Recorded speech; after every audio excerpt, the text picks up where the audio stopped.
without further ado, Deirdre Stewart, thank you very much. Thank you, Sean.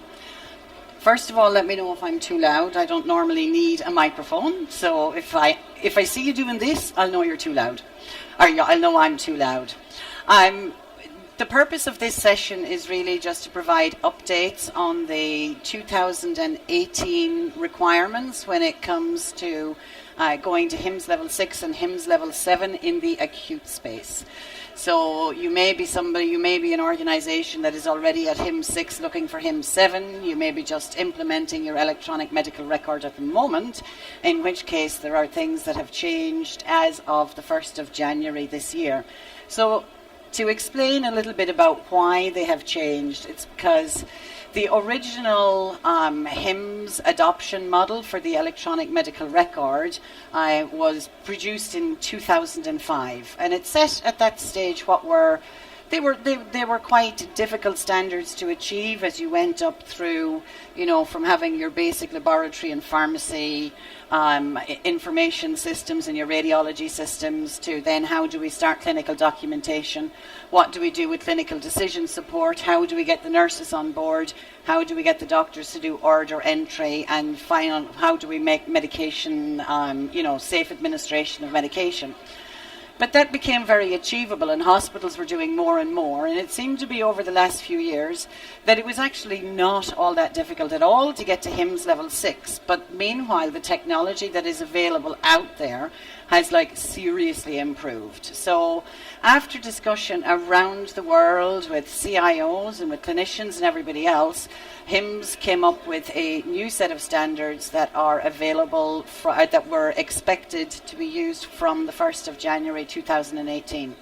So there was a bit of a scramble towards the end of last year for people who were there to get their assessments in, but any assessment that has already been done only has a validity period of 3 years. So everybody will have to recertify. And what I wanted to do was talk a little bit about what those changes are.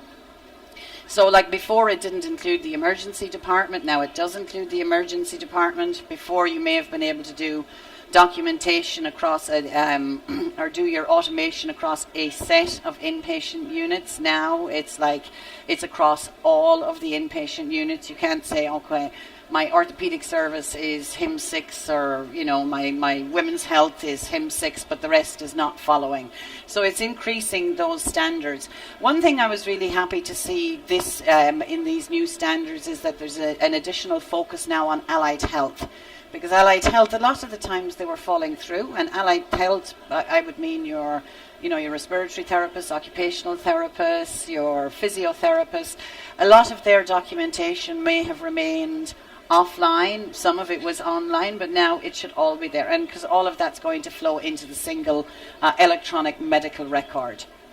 And this is what the new model looks like. I don't know, is my laser working? But anyway, you have your 8 standards, which are level 1 through 7, including level 0, where you have nothing. And at first glance, you're going to see that there are things that have dramatically changed. So, for example, level 1 before was you had your laboratory information system, your pharmacy, and your radiology information system. But your integrated RIS-PACS system was up at level 5. Now that has come right down to level 1. So you can see from the start that the benchmark is actually higher. We can have clients who today are HIMSS level 6, and if they look at this standard, they're actually technically right back to 0. Because there's something there may be something that was missing around there. So everybody has to review where they are. So I'm just going to go through these, and again, it's just sort of I'm calling out the key changes here. So stage 1 in the old, you had your laboratory radiology pharmacy system. Now you have to have your laboratory radiology and pharmacy system, but you have to include your PACS radiology and cardiology for DICOM. Those are now included at level 1. So anybody starting off, you need to bear that in mind.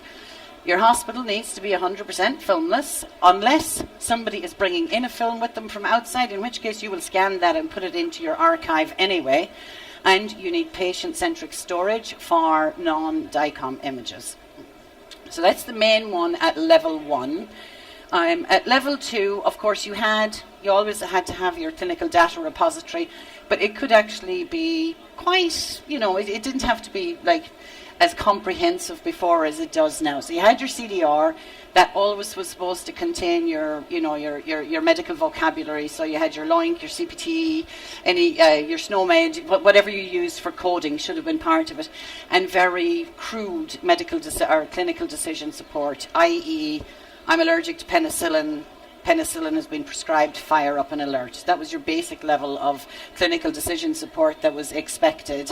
And internal interoperability exists. So if you had an outpatient system and an inpatient system, and then you had a radiology system that wasn't integrated, you actually needed to have something like an MPI that would identify the same patient across your systems. So with the new one for level 2, you have your clinical data repository.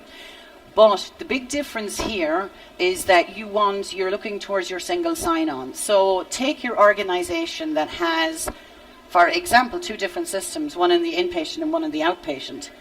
You do not want to have people signing into this EMR in the inpatient side or in maternity or in ICU. Think of all those hospitals where they have a completely different system in the ICU, but they haven't integrated it to the EMR. The nurse goes to log in, and I have seen this myself in hospitals where literally you have one system here and you have one system here and you have the nurse in the middle, and the nurse becomes the human interface between these 2 systems. It's crazy. So then the nurse has to look after the patient who's in the bed, and I would call these 2 systems additional patients that she has to look after. But you also run the risk, if you're looking for information quickly, of obviously bringing up the wrong patient's images or the wrong patient's data. So such linkages now need to be context aware. So that means if I am in one system and I need to call up images or reports or something from another system, I should be passed right through to it without having to identify that patient or sign in. I may have to put in a password to get into the other system, but it should bring me up the same patient. Security. I must say I'm extremely happy to see this, because this is where we're now going to see the start of security coming into information systems. So, and you need to be able to prove it, and you need to be able to demonstrate it, and you need to be able to show it. And so this security builds up over the levels, but it right up to and including your physical access security. So I've got a badge here for my office. Gets me into this office, but when I went to London a couple of weeks ago, it didn't get me into the London office. They added it, but same thing of me going into a hospital. Should you be allowed access to the ICU? You never get into pharmacies. So now you need to be able to show that the people who are required to get into areas can get into where they need, and more importantly, that they cannot access areas to which they should not be in. So you're starting to see that is now going to be in level 2. You need an appropriate use policy in place with a training program, and so appropriate use, again, that's going to be around, a use around devices, telephones, computers, things like that. An asset disposal policy in place. So I think it was Colin, you were saying yesterday that even if your hard drive is wiped on a laptop that's being, that is being decommissioned, there is still the possibility of accessing and retrieving some of that data. So how is that disposed of? And again, if you're using sort of like a thin client concept, there wouldn't be that much electronic medical information on it. But the organizations will have to have this in place, and a lot do already. Device encryption in place, and antivirus and malware needs to be kept up to date. I mean, we hear about these sort of like break-ins and in various, basically around the world in various stages where ransomware or whatever is, it can happen because devices are not kept up to date with the software. Or you find out all of a sudden that there is another problem that nobody ever knew about for the last 10 years and everybody's scrambling for a patch. So the other requirements are unchanged. So everything that was in level 2 before is still in level 2, and you need to start looking at what your security approach is. For stage 3, your care documentation online. So the old requirements there, you needed your basic order entry. This didn't include drug order entry at that stage. It was order entry for, refer for physio, put a care plan on the patient.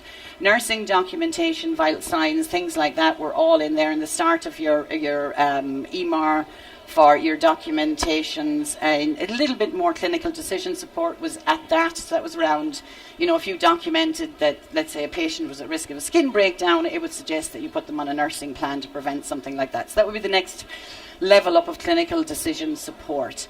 Now the new one is that your documentation is typically online, and it includes the following types of documentation, and that should be across your hospital. So if you were going to do, let's say, admission history and physicals, you would do admission history and physicals across the whole of the inpatient environment. It wouldn't just be one ward or one service line, which you could have got away before.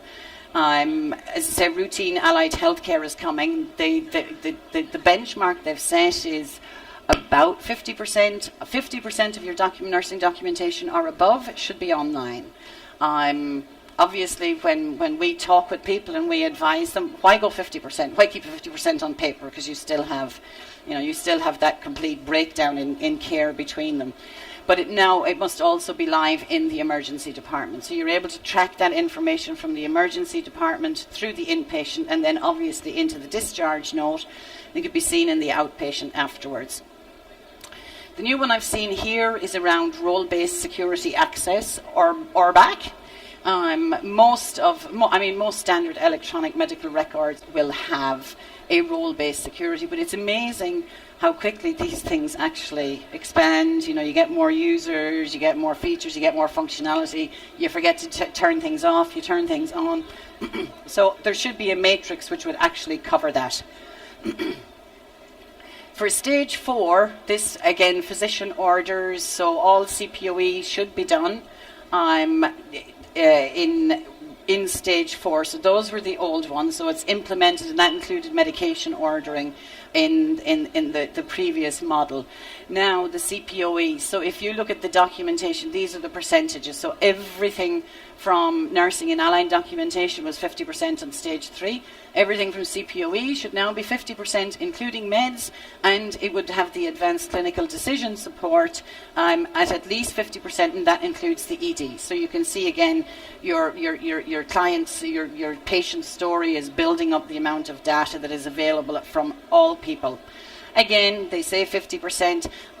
I don't think we've ever taken a hospital live in the Middle East yet, which hasn't been like 100%. All your documentation is online, all your order entry is online, but that would be a minimum that you would head for. Now you're starting to look at where available, how are physicians and other clinicians able to access the most up-to-date information. So have you got a link that will pass through from your electronic medical record to some sort of like a database that will have updated evidence-based content that will give them guidance on protocols, care pathways, medications, things like that. So now you have to show this. You also have to be able to show your business continuity. And so business continuity, if your electronic medical record crashes, where is your PC that will be available on that unit where you can see what the latest information was just before the outage, so that you can check patients' allergies, you can check what their most current medication is, and things like that. So you're starting to see all of this come in, and you have to show that at stage 4. Intrusion detection systems are in place, so you need to be able to identify if people have been trying to hack, or if people have had access problems. I would take intrusion detection right down to if you are a nurse on an ICU, or let's say you're working on an ICU, but then you all of a sudden access somebody's medical record, but they're in outpatients. What reason would you have, if they are not your patient, to access that medical record? So that works with your role-based access, but also you can have alerts set within your system as well to show that the right people have been accessing the right patient's record, and you don't have people that are able to go and check on what their neighbour has been doing. For stage 5, so before that was your full RIS packs needed to be in place, and that satisfied stage 5. In this region, generally, that was done very easily. I don't remember that really ever being too much of an issue. But when you look at the new criteria now, they're looking at things like, NLP for physician documentation. Where is this? So if you're doing voice dictation, or if you're typing free text, where are those keywords? Are they being picked up? Are there suggestions being made based on those clinical guideline at the point of documentation to them? Background processes, watching multiple variables. So, and again, it wouldn't just be physician documentation, but multiple variables. If you take something like the sepsis algorithm that runs in the EMR, so that's picking up hemodynamics from the vital signs machines.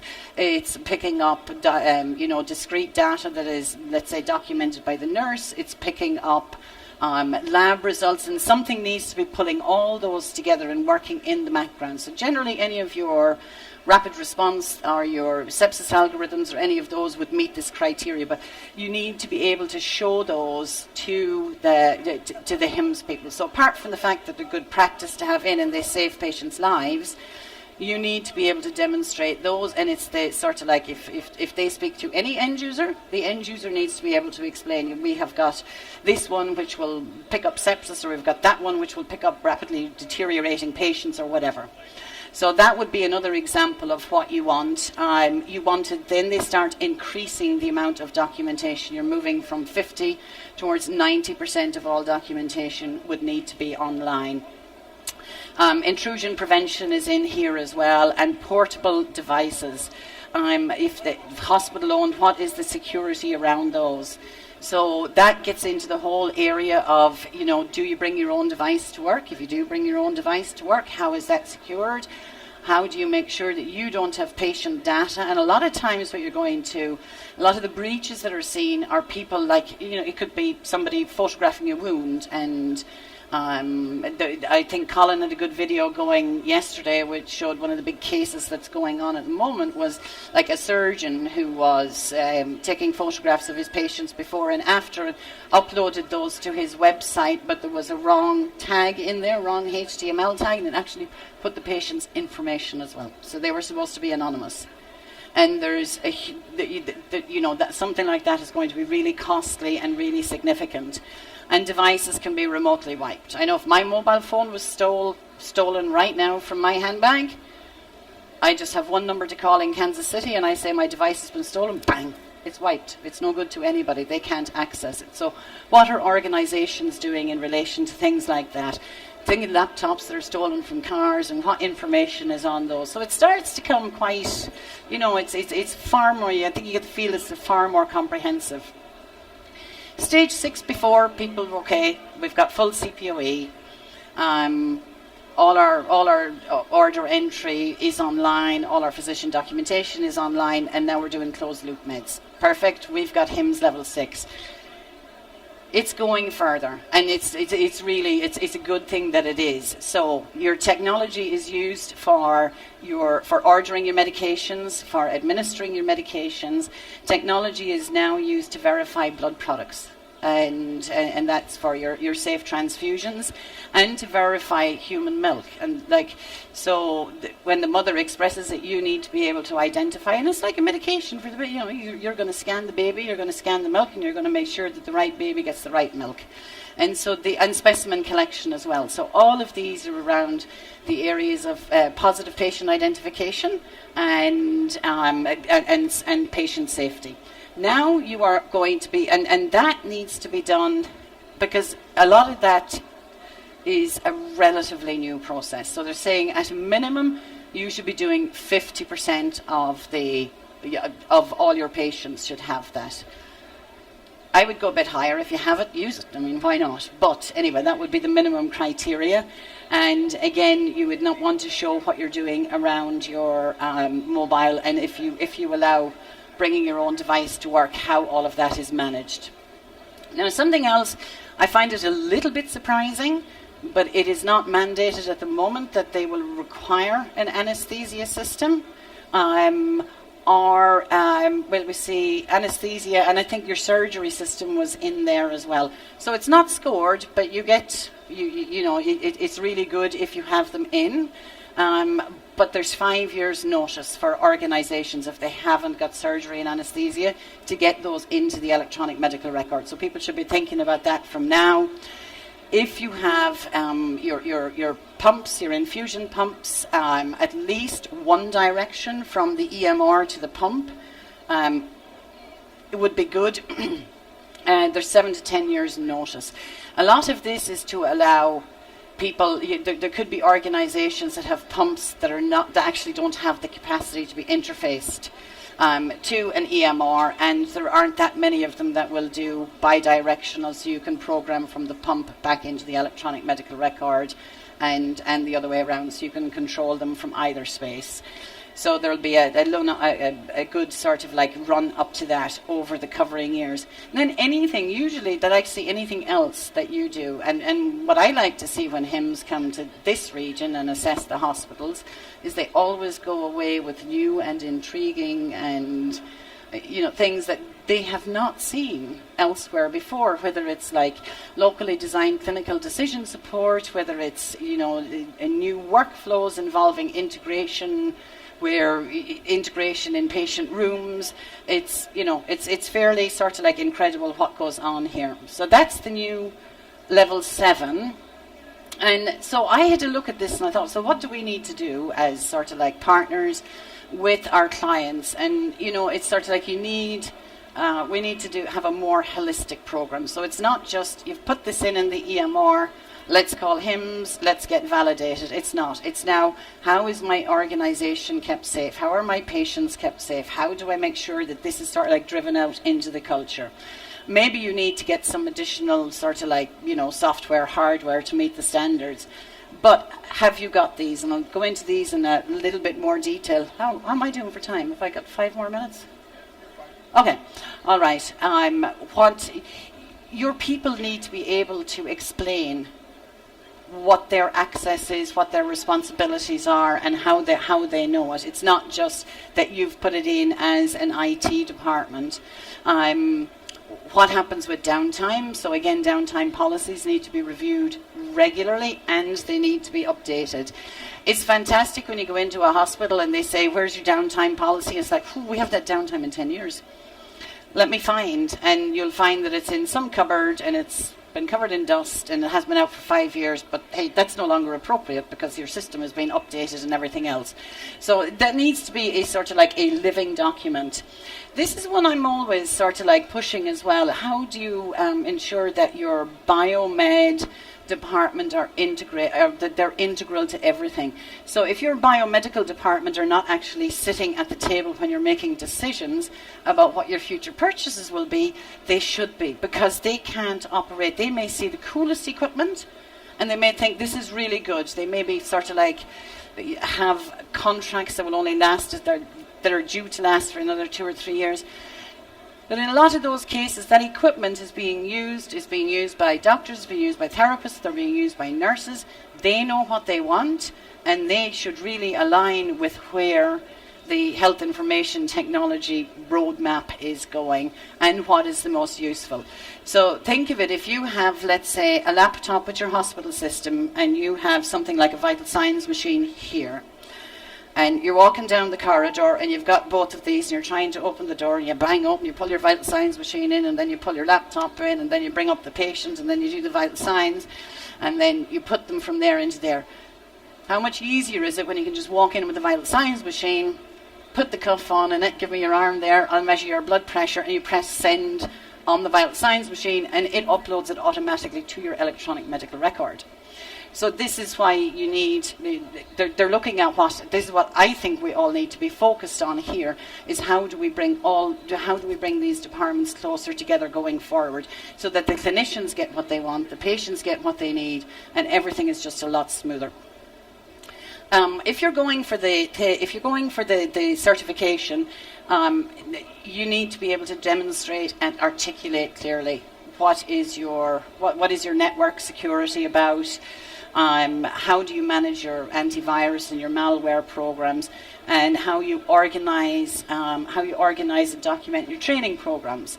And so I don't recall serious focus before having been placed on Show me what training a new employee has when they come to your organization, and how that training program ensures that they know what their role-based access is, what their security is, what their approach to devices is, and what they do in the event of something going wrong. So all of that needs to be clearly trained, clearly documented.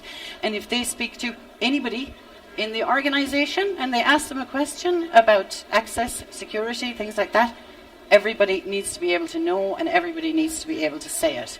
It's like overall, it makes it quite a good thing. Are you going to? I've got another couple if you want. Oh, you do. Am I up on time? You take up. Let me just fly through these. So there's what we're recommending is 3 steps, and the steps include getting the basics right. I think what's important when you look at the new standards is you don't have to say, okay, I reckon we're at like stage 3, therefore I need to do everything that's recommended from a security perspective up to stage 3. No, you can do the role-based access, you can do the security thing, you can do those up to level 7. Your downtime policy, you don't need to follow the sequential HIMSS model to do this when it is the right thing to do for your organization anyway. But look at this. Have you got your information governance? Do you enforce your password policies? Do you have refresher training? Is there an integrated leaver policy? So when somebody leaves, how soon is their access cut off, and can they get back in? So that would be, for example, what you can do that aligns loosely with stage 2 and stage 3 of the new HIMSS model. And then when you look at the aligned with 2, 3, and 4 is the next step. So how do you monitor what's happening? How do you make sure that the users are following the policies, the virus checkers are up to date and things like that? And how do you monitor for intrusion? And then, I know this is within our EMR, but there are tools that should be there that will show you. For example, this one, you're able to go in and check every single user on the network. So you're able to see when the users last logged in this case, this many people have not been on the system for 2 or 3 months. Why are they not on the system? If they're not on the system, why do they still have access? And that's what your information and security team would for example, would be looking at. What do they do in the system? In this case, okay, that's fine. We can see that they're changing passwords. But over here, this is an example of it's not always automated, but it is. In this case, you are actually able to check, based on the role that somebody has, what tasks and what privileges are they allowed within the system. You see, a lot of people will change roles. You're promoted, or you change departments, or you go from inpatient to outpatient, or and so there are certain privileges that you need according to that. But those are the sort of things that you can expect as you're going forward now for HIMSS 6 and for HIMSS 7.